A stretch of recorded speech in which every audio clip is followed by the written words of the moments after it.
Afternoon, everybody. All right, so this weekend's been kind of a mess in that it's been all early hockey, so I guess videos later. Got a live stream coming up on the channel here for people who aren't interested in the Super Bowl. Raise your hand if you're not interested. That'd be me. It's all that I've been hearing about in the games, though, so I feel like I'm in the minority, but that's okay. Didn't really bother me. All right, so starting things off, we've got Edmonton and the Montreal Canadiens here. Skinner versus Allen in this one. Edmonton coming off of a big win yesterday.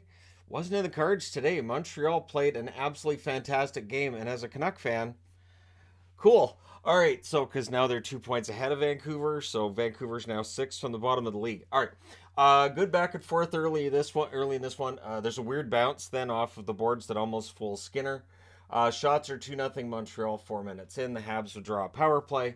Hoffman has a blast. Helmet saved by Skinner on that one, so it's one of those things where it goes off the helmet. Good thing they have that protection there. Drouin is denied. Oilers cleared out. That power play is killed off, but Belzile gets his first NHL goal. He's 31 years of age. Good on him.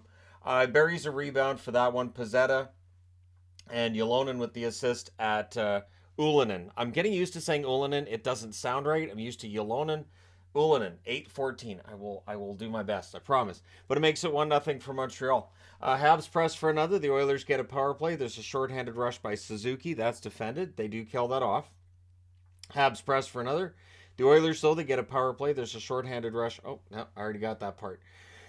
Habs press with 6.5 minutes left. I'll get there. I promise. It's just so weird. All these games early, it's just throwing me off. McDavid's denied on a net drive. The Oilers press draws them another power play.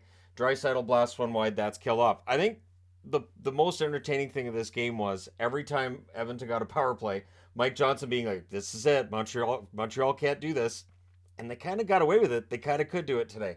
So we go to the second period. Habs press at 3 minutes. Kovacevic has a shot that's blocked, and then Harris makes it 2-0 from Dodonov and Kovacevic at 3:54. So Montreal's just the better team to this point, and they're up 2-0.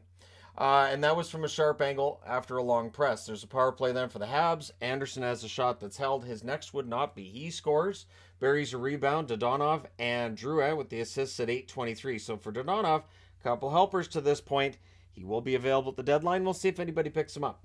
There'd obviously have to be retained salary, but I think he's played well enough lately. He should probably draw a little bit of attention.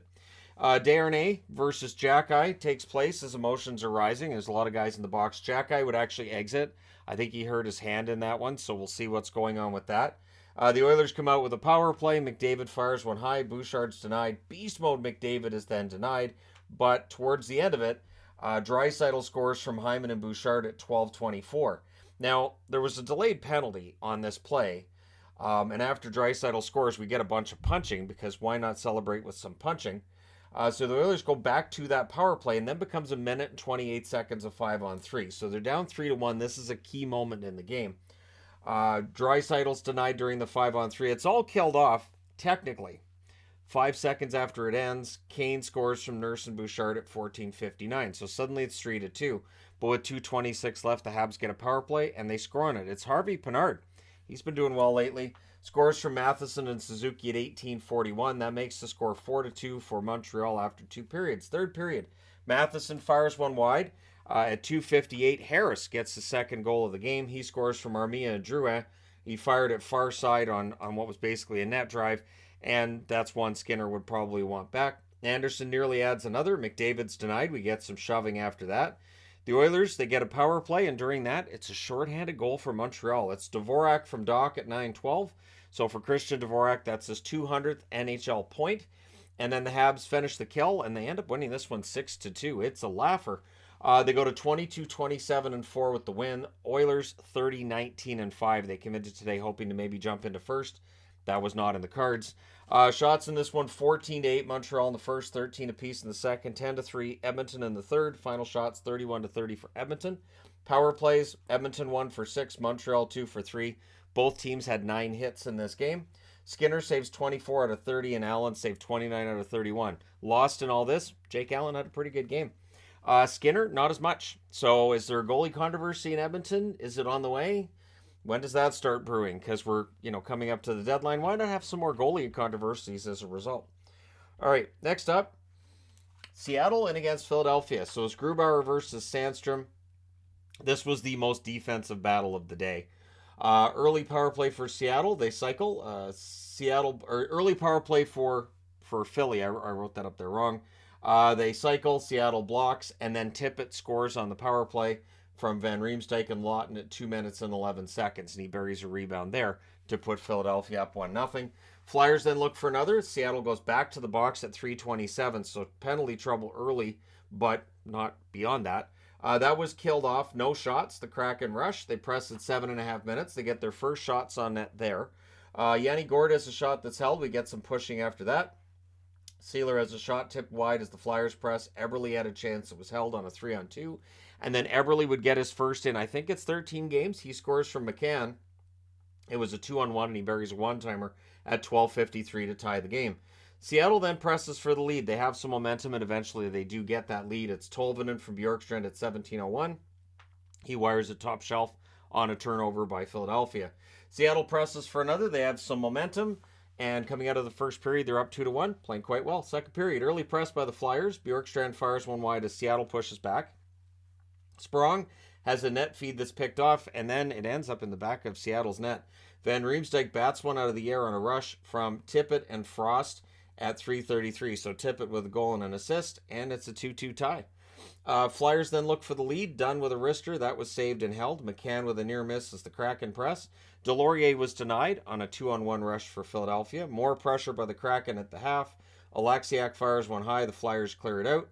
Yanni Gourde's denied, and it's really all Kraken in the second half, and it's reflected by the fact they do get a goal before the period's out. It's Jaden Schwartz from Eberle and Wenberg at 18:59. It was a screenshot from the slot, and it's in. So we're going to the third period with Seattle ahead 3-2, and it takes 1:03 for it to become a 4-2 game. It is Jaden Schwartz from Wenberg and Borgen, and so that makes it 4-2. Frost then had a wraparound chance. That was blocked. York's denied the Kraken clear. One positive out of this game, I thought Cam York had a very solid game for Philadelphia. He doesn't get on the board with a point, but I thought he played well. Shots are 5-2 Flyers at 8 minutes. Sanheim has a shot deflect wide. Heavy press by the Flyers at 9.5 minutes. Not that they're getting much on the net at that point. Dunn decides not to fight Farabee. Farabee drops his gloves at center ice, and Dunn skates away. And they actually had the ding-ding, like, here comes a fight. Nope. And I don't blame Dunn. Doesn't need to fight there. There was no need. They're up by 2. Why try to get Philly back into it? Donato to Geeky near miss. One of my favorite things is seeing a guy drop his gloves and then have to go back and get him. It's one of my favorite things in hockey. Beniers with a net feed. That's blocked. Then there's a power play for Seattle. That leads to a shorthanded goal for Philly. It's Brown from Provorov at 16:40. The Flyers then finish the kill. They only allow one Seattle shot during that. Goalie pull with 1:35 left with 15.8 left. The Flyers call a timeout. Kraken shot block, close it out. They win it. Your final score is 4-3. Seattle desperately needed victory. They go to 30-18-5 with the win.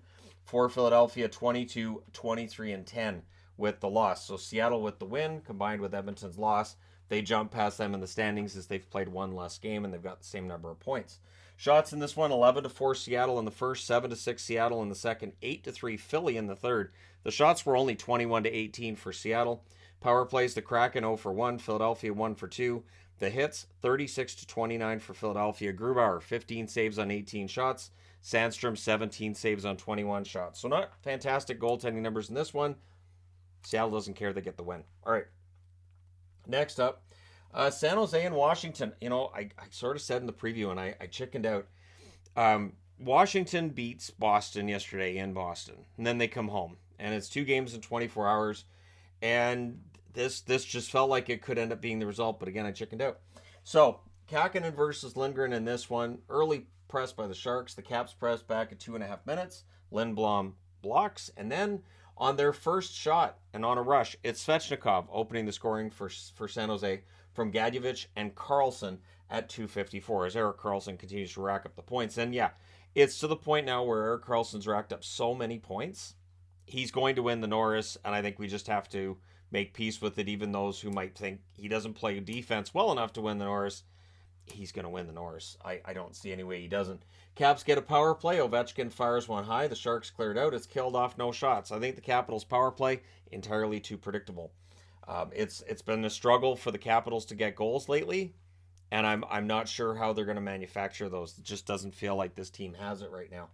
So the Sharks go to the power play. Aggressive penalty kill by the Caps. They kill that off. No shots for San Jose on their power play either. Shots are only 3 apiece with 7.5 minutes left, so the defense was out today in a couple of games. Kubel's denied on a net drive. 1:23 left. The Caps go to the power play. Oshie whiffs on one. The Sharks clear it out, so it's 1-0 San Jose after one. Second period. Sharks finish the kill. Asamont's then denied. We get some pushing. The shots on net are 5-0 Sharks at 5 minutes. Yeah, this was bizarre. Caps press. They're kept to the outside. The Sharks end up drawing a power play, and they score on it.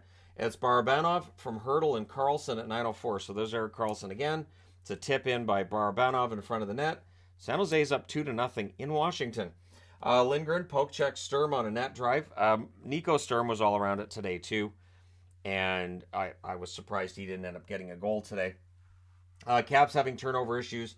The Sharks would press with 4 minutes left, but on a net drive, Washington gets on the board. It's Kuznetsov from Gustafsson and Van Riemsdyk at 16:56. On that play, Kakinen ends up getting hurt. He would leave the game. So Dell is in. Kakinen off to the quiet room, did not return to the game. And then Kuznetsov on the next play ends up hurting his shoulder. He gets kind of squashed between two San Jose players, hits the boards pretty hard, and came up holding his arm in a way that would indicate a shoulder injury. So right after the goalie gets hurt for San Jose, Kuznetsov makes his exit there for Washington. So 1:48 left. The Sharks get a power play. Then becomes 22 seconds of 4-on-4 with 9 seconds left. So in the third period, we've got some penalty stuff to figure out. There's a shorthanded rush chance for Sturm. That's saved. Everything's killed off there. Sturm then had a net feed. That was blocked. Oshie fans on one during a 3-on-1 rush. The Sharks, they overpassed on their 3-on-1 rush that would follow that. So both teams finding a way not to get the goals there. Kubel has a net drive that's saved. Not a lot of opportunities. The shots are only 2 apiece at 5 minutes. Caps press with 8.5 minutes left. Gregor has a rush chance that's saved. There's a near miss then for Lawrence in close. And then Karlsson from a distance. He lobs it up and over. Reminded me of from the game Stanley Cup. There used to be a spot where you could lob it from like around the blue line and it would just go over the goalie's shoulder every time. Once you figured out that glitch goal, it became, okay guys, we're going to play this. You cannot do the glitch goal. And somebody eventually would, and then the fight would break out. But yeah, so Karlsson gets that glitch goal from Couture at 12:55. Sharks, they go to the power play. That's killed off. The goalie pull is done with 3.5 minutes left. And at 17:49, San Jose hits the empty net. It's Hurdle from Bonino. So your final score is 4-1 for San Jose. They go to 17, 26, and 11 on the season. The Capitals 28, 21, and 6 with the loss. Shots in this one, 9-7, Washington in the first, 13-4, San Jose in the second, 13-8, San Jose in the third. Final shots, 33-21 in favor of the Sharks. Power plays, San Jose 1 for 4, Washington 0 for 3. The hits, 24-21 Washington. Kakinen saves 12 out of 13 before he gets hurt, replaced by Dell, who saved all 8 shots in relief. And Lindgren saves 29 out of 32 at the other end. Lindgren played well, didn't get the goal support. So, yeah, entertaining game though. All right, last game of the day, and the one that was never in any doubt. I had no belief that the Ducks were going to come back and win this. Even when they had some good opportunities, I was like, I don't think it's going to happen today. So it's Gibson versus Hill. Carrier fires one high on a rush. Marchessault's denied, and then on their second shot, Vegas goes up. Cotter with his 10th of the year from Haig and Eichel at 2:09. The Ducks would press to respond to that. Pressed by the Ducks at 6.5 minutes as well. Not getting a lot of shots out of that, though. There was a power play for Vegas. The Ducks do kill that off. They allow one shot there. Near miss for Carrier after it ends. He's been very prominent in almost every Vegas game. Carrier is one of the hardest working players in the game. Shots are 8-4 Vegas at the half. White Cloud's denied on a rush to the net. Not a lot else happens in the second half of the period, so it's kind of sleepy, and it's 1-0 Vegas after one. Second period, early press by the Golden Knights. White Cloud has a shot that saved his next opportunity to flex out. The shots are 4-0 Vegas at 6.5 minutes. And the Ducks just didn't have anything going on at this point. There was just not very much zone time. Vegas was kind of getting those easy zone entries and easy passing around the outside. More pressure by Vegas, and eventually they make it 2-0. It's Brett Howden. Scores his first in a while. Colasar and Waugh with the assists at 8:08. The Ducks then press. That draws them a power play. That was killed off. Henrique's denied afterwards. They did get 5 shots during that power play. It generated some momentum, but then we get back to 5-on-5, and it's Vegas and Anaheim's end again until, on a rush chance, Vetrano scores from Lundestrom at 16:03. All of a sudden, it's a 2-1 game. It's only a 1-goal game. The Ducks have no business being in it at this stage. Roy then has a shot held as the Vegas Golden Knights look to answer. Carlson has a shot deflect out as they press, and then Vegas presses to close it. So they're only up by 1 after the second period. There's some danger in that, but I didn't really believe they were going to melt down in the third. So third period, Theodore is a net feed tip wide. Vegas presses. They're kept to the outside. Strome's denied on a fast break. This is one issue Vegas had in the third period. They did allow a couple of breakaway opportunities. Eichel has a net drive that was held, I should say. Good back and forth, 3.5 minutes into the period. Carrier was then denied on a chance off of a face-off win. Ducks press at 6 minutes. Carlson then fires wide on a rush before Theodore gets a goal. Shea Theodore with the one from Amadio and Carlson at 6:41, and that was the press that followed that missed shot on a rush by William Karlsson. Then there's a post for Shattenkirk on a fast break, and then Vegas scores again. So after Shattenkirk hits a post because he's not allowed to get a goal, Kessel gets a goal from Carrier and Stevenson at 8:12, buries it into the open net because it deflected off of Carrier to Kessel. He's not going to have a much easier goal than that. Ducks then draw a power play. That becomes 4-on-4. During the 4-on-4, Eichel gets a goal. He scores from Smith and Martinez at 11:53. They then kill everything off there, so no power play damage done. And then Lundestrom scores from Grant and Zegras at 13:34. And that was on a rush right after the penalties are killed off. So Ducks back at 5-on-5. They get the rush out of it. I think it was Zegras that came out of the box. He gets the secondary assist on that. And it made it 5-2, but I never really got the impression that this was going to be the start of a big comeback.